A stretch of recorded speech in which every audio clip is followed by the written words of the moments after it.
Hey, so I'm gonna make one more quick video here. Um, this motor, when I took it off my blower outside from it sitting out in the cold, sometimes an engine will do this, but I'm gonna go over a few things about motors sitting and seizing up on you over the winter months from non-use or whatever. Usually the only time a motor is going to seize up on you, or the cylinder walls are going to get rust on them, and it's going to end up, you get moisture inside of the motor. For one, if you get moisture inside of your engine, it's going to be through your carburetor.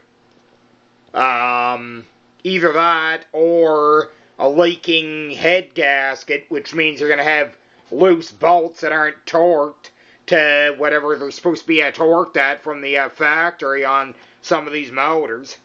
And not only that, but if you don't have enough motor oil in these motors, that's another way you can seize these up too. So you always want to make sure you have enough motor oil in them. But this was actually seized up last night. It kind of locked up all of a sudden from sitting out in the cold too long, and just from sitting inside, you can see now.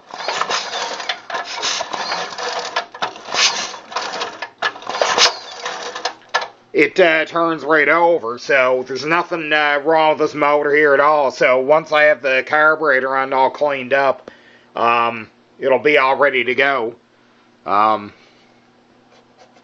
yeah, I know if these motors happen to sit out in the cold, the only way they're going to seize up is if they've been sitting for a long time.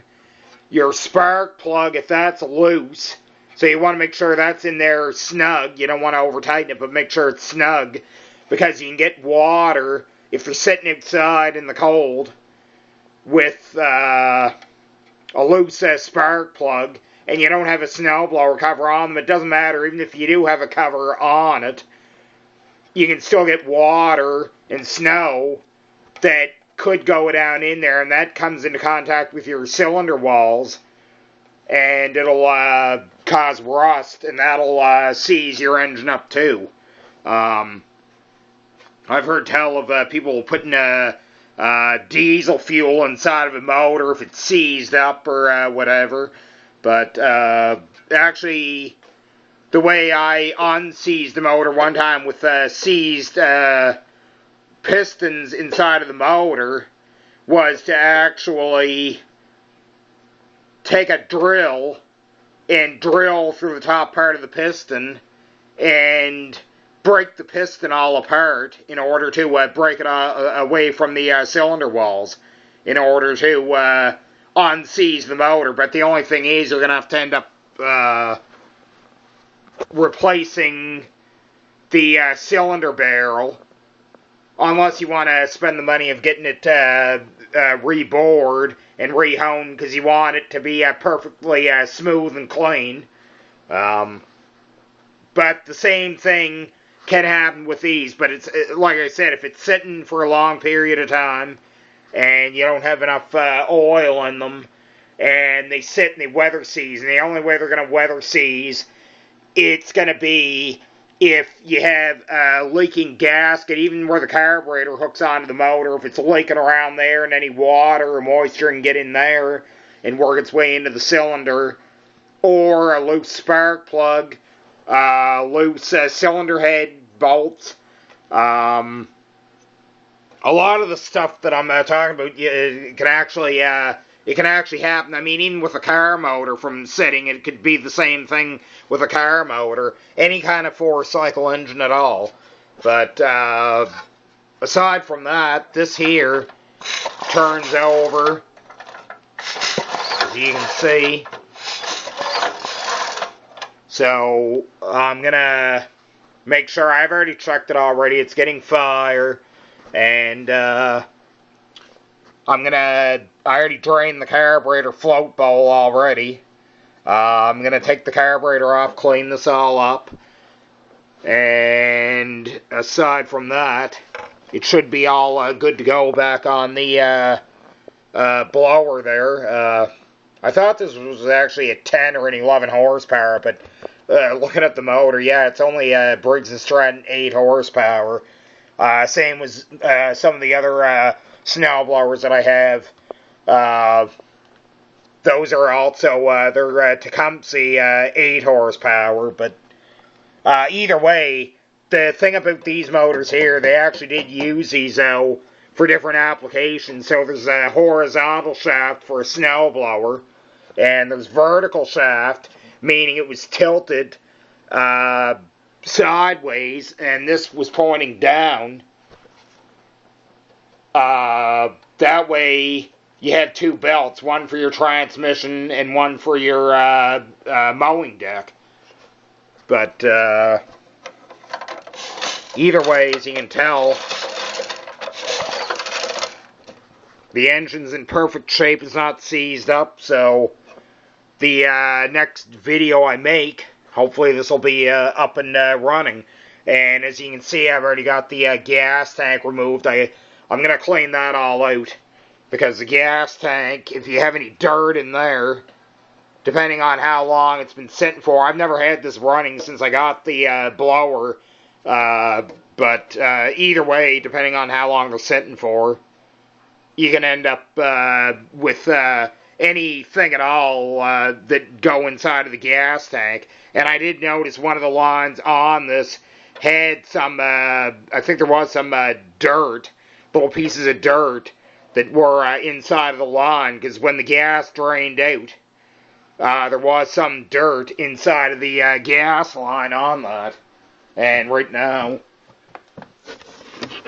in this gas tank here, it's one of the old metal ones. It has a fuel shut-off valve actually on it too. But right now, there's no gas in that at all. And those are the clamps that I took off that hold the gas tank on. So the only thing I have to worry about is getting a belt. And it is possible that I may need a carburetor kit for the carburetor, because I always want to make sure everything's all nice and clean before it goes back into service. So, but yeah.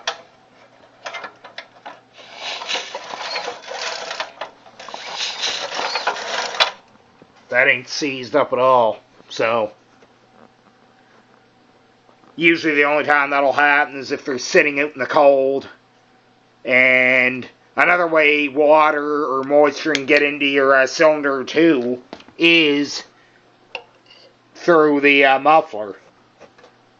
So your muffler, if you have a bad gasket or seal, you can get water in through there. Your carburetor, if there's any leaking gasket, you can get water in through there too. So that, a loose cylinder head bolts, a bad head gasket, your spark plug. So those are the only places that water can really get in. And if you have an oil leak, that's because your sump cover, that's what they call on these motors, if that there happens to be, if you have a bad gasket there, and these sump covers, the bolts have to be torqued to a certain torque sequence. They're usually not much, usually on these motors, and even on a Tecumseh motor, everything's measured in inch pounds, but you can convert that to foot pounds. So basically most of the bolts are only like maybe 2, 3, or 4 or 5 foot pounds at the most. So you don't want to over torque anything on these motors, because then you end up damaging threads on them, and then you're gonna have to end up using a tap and die set to clean your threads all up, or in worst case, making new threads and using a different size bolt in order to hold a part together. So anyway, that's